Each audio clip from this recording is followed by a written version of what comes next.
I had always trusted my wife, Lauren. We'd been married for 6 years, and I believed we had a solid foundation. Or at least, I thought we did. That night, everything changed. It started innocently enough. Lauren said she was going out to meet a friend, a casual night with no plans to be home late. I didn't think much of it. But hours turned into late hours, and her texts went unanswered. My calls went straight to voicemail. Anxiety gnawed at me, but I tried to stay calm, telling myself that maybe she just lost track of time. The next morning, I woke to a text from her, "Sorry, busy last night." "Don't worry, everything's fine." "Everything's fine," I muttered to myself, staring at my phone. The message didn't feel genuine. There was a weight behind it, a sense of avoidance. Something in my gut told me she wasn't telling the truth. I didn't reply immediately. Instead, I took a deep breath and began observing, quietly. I went about my day pretending nothing had happened, but my mind raced.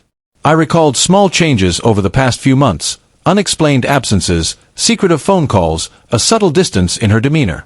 It all made sense now, in a way that hurt far more than any confrontation could. That evening, I decided it was time to confront her, but not in a rash, angry way. I needed a plan, a way to assert my dignity and make her understand the consequences of betrayal. I wanted clarity, accountability, and a statement that I wouldn't be manipulated or ignored. I pretended to be busy with work, then sent a message, "We need to talk when you get home. Bring your keys." When she returned, there was a hint of surprise in her eyes. Maybe she thought she could continue avoiding the truth. But I was ready. I had prepared myself mentally, determined to maintain composure and address the situation with both firmness and strategy. "Lauren, we need to talk about last night," I began calmly, motioning for her to sit. She hesitated, guilt and defensiveness flashing across her face. "I said it was nothing, just a late night with a friend," she replied, her voice uncertain.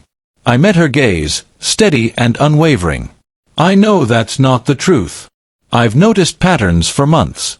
The absences, the secrecy, and last night confirms what I suspected."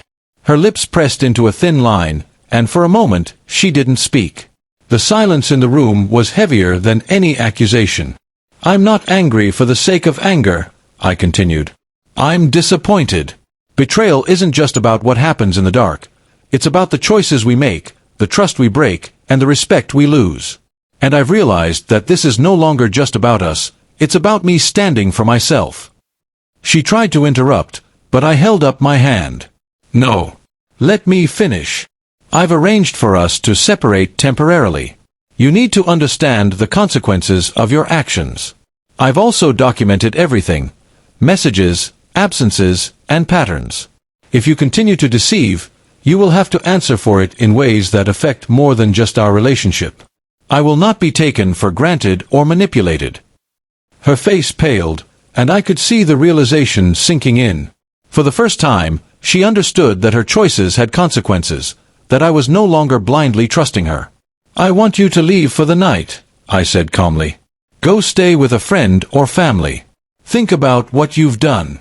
When you return, we'll talk about the next steps."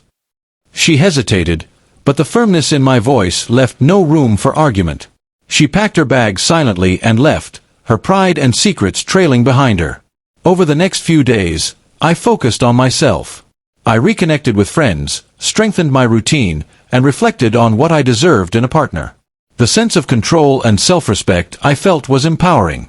I wasn't seeking revenge through spite or malice.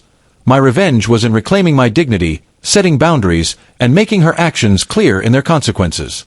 When she returned, she apologized, genuinely this time. But it was different.